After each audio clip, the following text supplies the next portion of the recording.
You ever wonder why your life didn't look like everyone else's? Why your path felt jagged, cold, isolating, almost like you were being punished for something you didn't do? It wasn't punishment. It was selection. And not everyone gets selected. That's the part people don't like to talk about, because it implies hierarchy. It implies destiny. It implies that maybe, just maybe, some souls are built different, not better, different. And the difference, it starts with isolation. The dark chosen ones aren't raised in crowds. They're forged in caves, in spiritual exile. While most people are learning how to blend in, you are being taught how to stand alone. And at first that doesn't feel like power. It feels like abandonment. It feels like rejection. But here's what they won't teach you in church, in school, or on any feel-good motivational reel. God hides what he values. He doesn't parade his sharpest weapons on the main stage.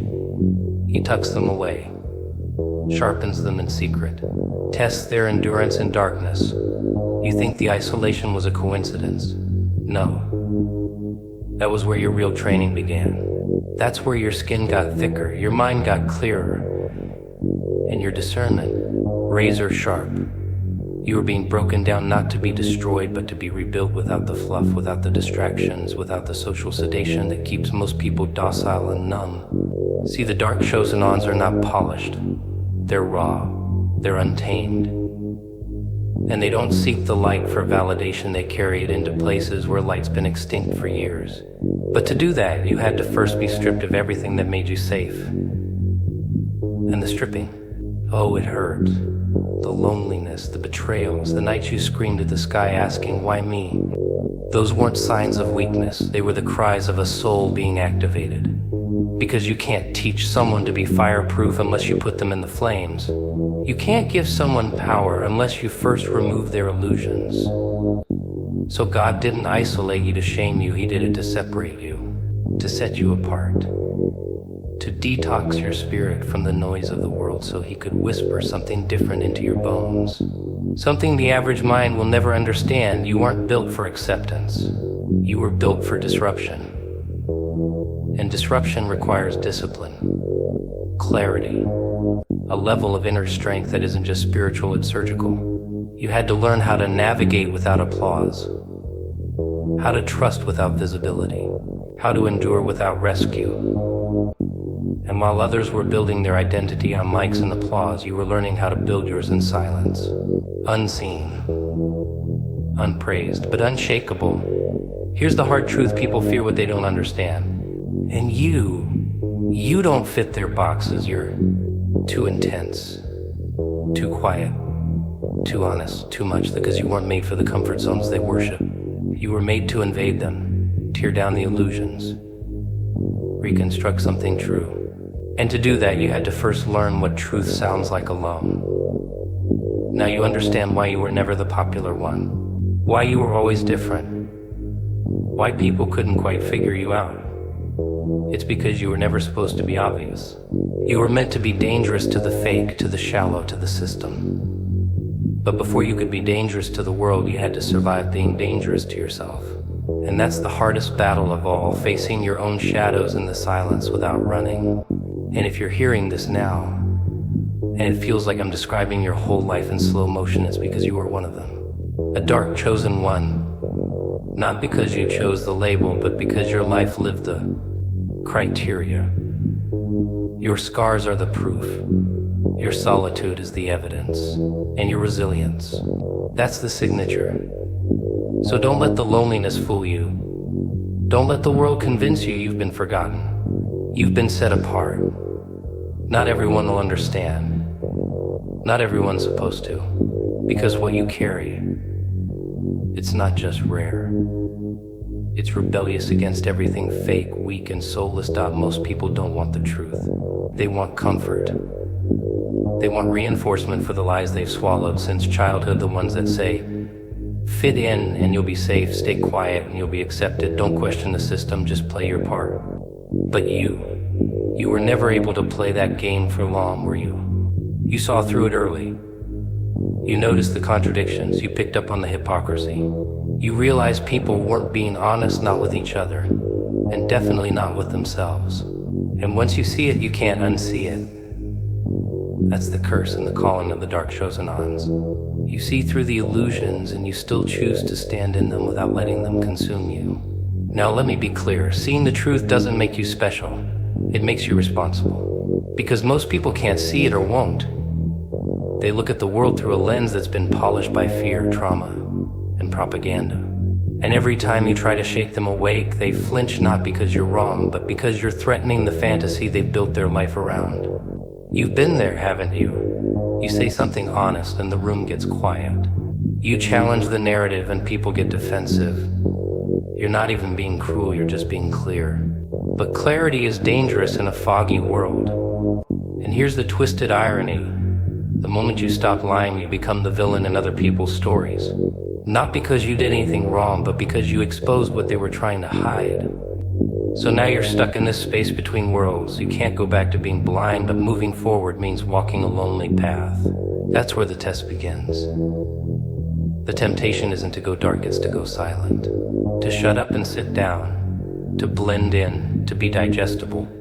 But your soul won't let you. Because once you've seen the machine for what it is, going back feels like suffocation. I think about that. You know the lies are there. You see the manipulation on the news and institutions and the way people blindly worship trends, titles, and technology. But instead of collapsing under the weight of that awareness, you stand up. You choose to remain conscious. That choice alone sets you apart. That's not ego, that's responsibility. That's integrity. And it's not just about exposing lies out there, it's about killing the lies in you. The ones that say you need their approval. The ones that say you're too much, too deep, too intense. You see through the world's illusion. Yes, but more importantly, you see through your own. You don't need a mask. You don't need applause. You don't need to be liked. That's what makes you rare. Because here's what no one tells you: truth has a frequency. It vibrates differently. It attracts resistance. It will make people uncomfortable, and that's how you know it's working. Light doesn't always look like comfort. Sometimes it feels like fire, and you carry that fire not in your hands, but in your presence. And you carry it responsibly, without using it to burn people unnecessarily, but always ready to ignite something real when the moment calls for it. You're not here to be palatable. You're here to be precise. You're not here to be agreeable. You're here to be authentic. And authenticity, especially in a world addicted to performance, will always be perceived as a threat. Let it be. That's how you know you're on track. You've chosen to walk with eyes open, heart guarded, spirit awake. That choice is not for the faint of heart. It requires spiritual muscle. It requires discernment. It requires a willingness to lose friends, be misunderstood, and be labeled too serious by people whose entire life is a joke they haven't figured out yet. But the real ones, they'll recognize you. They'll feel your frequency. And they won't need a resume or a spotlight to validate your worth. They'll know, that the world needs more people who see and even more who act. So if you're still standing, if you're still speaking truth, even when your voice shakes, even when your circle shrinks, even when it costs you comfort, then congratulations. You've passed a test most people don't even know they're taking. So here's where it gets uncomfortable. You're not just someone who sees through the lies, you're someone who was designed to be the disruption. You ever wonder why chaos follows you, not because you create it, but because your presence reveals it? That's not random. That's seismic. And the real ones, they get marked early. See, most people think being chosen means being celebrated, spotlight, applause, a platform, maybe a title. But for dark chosen ones, it looks different. It looks like constant friction. It looks like doors closing without explanation. People turning cold out of nowhere. Environments growing hostile the moment you speak. But that's not punishment, that's proof. You disrupt the room just by being in it. You don't even have to say a word. Why? Because your energy is confrontational. Not in a violent way, no. It's deeper than that. Your very awareness threatens systems built on delusion. You walk in and people start feeling things they've been avoiding for years. That's power. That's spiritual weight. And that weight, it's heavy, but it's earned. The mistake people make is thinking that disruption is negative. But in a sick system, healing looks like disruption. A lie defended for too long will call truth the enemy. You show up and the mask starts to slip so. Of course they'll resist you. Of course they'll try to make you feel like you're the problem. That's what the system does. It protects the illusion at all costs. But let me give it to you straight. You were not born to keep the peace, you were born to expose the war. And sometimes the war is inside people. Sometimes it's in you. That's why your path was never smooth. You've been colliding with strongholds since childhood. Religious strongholds, family dysfunction, generational trauma, institutional lies, and through it all you've had this strange conviction that you weren't meant to bow to it. You were meant to break it. And breaking it means being misunderstood, rejected, even demonized. That's the part they don't show in the movies. You don't just wake up one day and everyone claps. No, first you wake up and realize you're alone. Then you realize you were never meant to fit in with the very system you were sent to dismantle. And that realization, that's where the power starts to rise. You're a walking interruption to ignorance, to manipulation, to spiritual laziness. Your presence is confrontational to the mediocre, the fake, the overly comfortable. And that's why you've been through what you've been through. Because power isn't handed out freely, it's forged. Your pain was never random, it was training. And here's the deep part. Most people will only understand your value after you leave. Because while you're present, they can't see clearly. You're a mirror. And mirrors make people uncomfortable when they're not ready to see themselves. You reflect truth without trying. So don't expect applause. Don't expect validation. Expect resistance. Expect projections, expect isolation. But don't confuse the isolation with failure. You're not losing people, you're losing illusions. You're not. System you were sent to dismantle. And that realization, that's where the power starts to rise. Being punished, you're being positioned. Positioned to stand where most would crumble. Positioned to hold a frequency most can't tolerate. Positioned to be a signal to others who are still trapped in their own shadows, waiting for someone to show them what it looks like to walk in this unfiltered truth. You want to know what real spiritual warfare looks like? It's not demons in the dark. It's walking into a room and knowing every smiling face might secretly want you to dim your light, and you still choose to shine. That's warfare. That's courage. And that's what it means to be a disruptor in a world that thrives on sleepwalking. So no, you're not here to be liked. You're here to be effective. You're not here to blend in. You're here to break patterns. And sometimes breaking a pattern means breaking people's comfort zones, including your own. Don't ever apologize for being the disruption. Don't shrink yourself to make the room feel safe. They don't need more comfort, they need clarity. And clarity never shows up quietly. Most people assume that the real war is out there between good and evil, light and darkness, systems and saviors. But the truth is, the most brutal battlefield is internal. It's psychological, emotional, spiritual. And if you're one of the dark chosen ones, you've already fought it every single day without even telling the world. That's the paradox. You've been in a constant state of war, and yet you still show up like nothing's bleeding. That's what makes you dangerous. That's what makes you rare. You've battled voices that weren't even yours, generational voices, societal voices, old programming masquerading as identity, and yet you never gave in. You questioned. You broke patterns.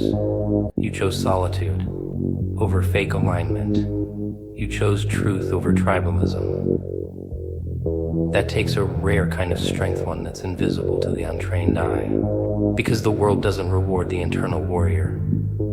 It glorifies the polished mask. But you were never built for performance. You were built for transformation. There's a reason you always feel like you're being pulled apart and remade. It's because the path you walk demands it. You're not allowed to stay soft in places that need sharpening. You're not allowed to be passive in rooms that require resistance. You were chosen to endure the fire so that you could become the fire. And don't let the term dark confuse you. Darkness in this context doesn't mean evil, it means depth. It means the ability to walk through hell and not lose your soul. It means you carry a frequency that terrifies shallow people. You don't flinch at pain anymore, you study it, you use it, you extract power from it. That's spiritual maturity, and it's terrifying to those who still worship comfort. But here's the twist: the deeper you go, the more alone it gets. Enlightenment isn't crowded. Awakening isn't popular. Most people stop when the mirror starts reflecting things they don't want to face. But you kept going. You stared into that void, and instead of losing yourself, you found yourself. The old you had to die for the real you to rise. That wasn't a metaphor, that was a soul-level execution. And you did it without applause, no audience, no crowd, just you, your shadow, and God. That's where the real transformation happens. In silence, in isolation, in nights when you question everything but still don't quit. That's why people can't figure you out. You're not easily labeled. You don't fit in their categories. 1 minute, you're deeply spiritual. The next you're intensely intellectual. 1 minute you're gentle. The next you're gentle. Their deception like a sword. You're a paradox by design because your mission requires range. You don't get to be one-dimensional when you're sent to dismantle multi-layered systems. And when people ask why it had to be so hard, why the weight was so much heavier on you, the answer is simple. Because your capacity is different. Your assignment carries weight, so your training required pressure. Diamonds don't form under comfort, they form under chaos. That pressure was never a punishment. It was preparation. You were being forged. Every betrayal, a lesson. Every failure, a setup. Every delay, a recalibration. And yet, through it all, something in you refused to die. That was the dark chosen frequency, resilient, relentless, rare. People will wonder how you survived what you went through and still kept your heart intact. What they don't realize is that survival was never the goal. Ascension was. You weren't fighting just to make it out. You were fighting to evolve. To become the version of you that could not only survive the storm, but become the storm when necessary. You've already earned what most people are still trying to fake. That's why your energy can't be copied. That's why your presence unnerves the shallow and activates the seekers. You didn't just wake up, you transcended. And that shift, internal, invisible, and unshakable, is the mark of the real chosen. So no, you're not like the others. You were never meant to be. You were forged in places they were too afraid to visit. And that makes you powerful. That makes you rare. That makes you inevitable. Most people spend their entire lives avoiding pain. They run from discomfort. They drown in distractions. And they label anything dark as dangerous. But the irony is this: what you're avoiding might be the exact thing that would unlock your transformation. That's the irony of power. It rarely comes gift wrapped in comfort. It arrives as pain, as disruption, as a loss so deep you don't know who you are anymore. And for the dark chosen ones, those rare, surgically selected souls, that pain isn't a detour. It's the initiation. The thing is, most of society is addicted to narratives that soothe rather than stretch. We're told to stay positive, smile more, stay in line. But you were never wired to numb yourself into obedience. You felt things deeper. You questioned everything. You looked at the smiles and saw the lies behind them. That's not dysfunction. That's discernment. You don't just see the world, you see through it. And here's where it gets intense: what breaks others forges you. Let that sink in. The very events that cause most people to shut down emotionally, you use those same events to awaken. And you didn't do it because it was glamorous. You did it because you had no choice. You were thrown into situations that demanded either evolution or annihilation. You chose evolution. Over and over again. The world will try to tell you that being broken is shameful. That scar should be hidden.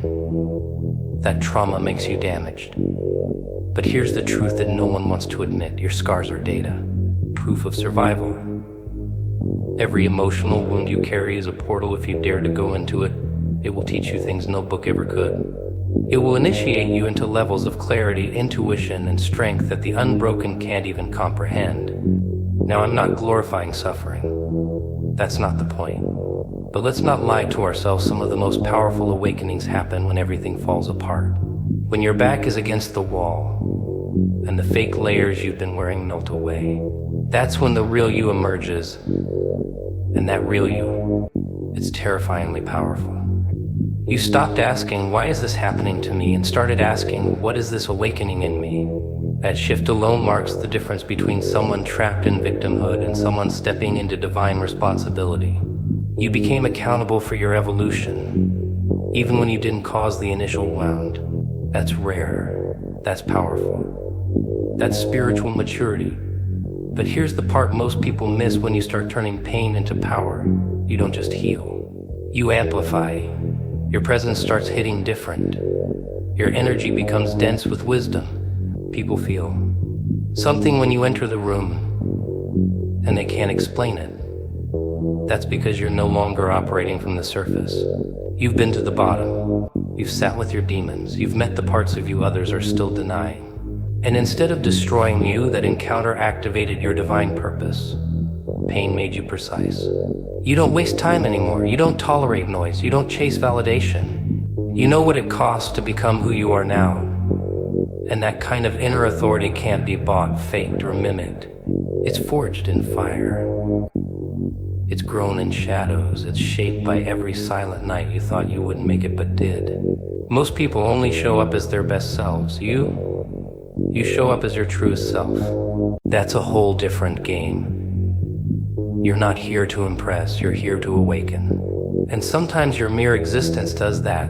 That's why they feel intimidated. It's not your words, it's your frequency. It's the unspoken power that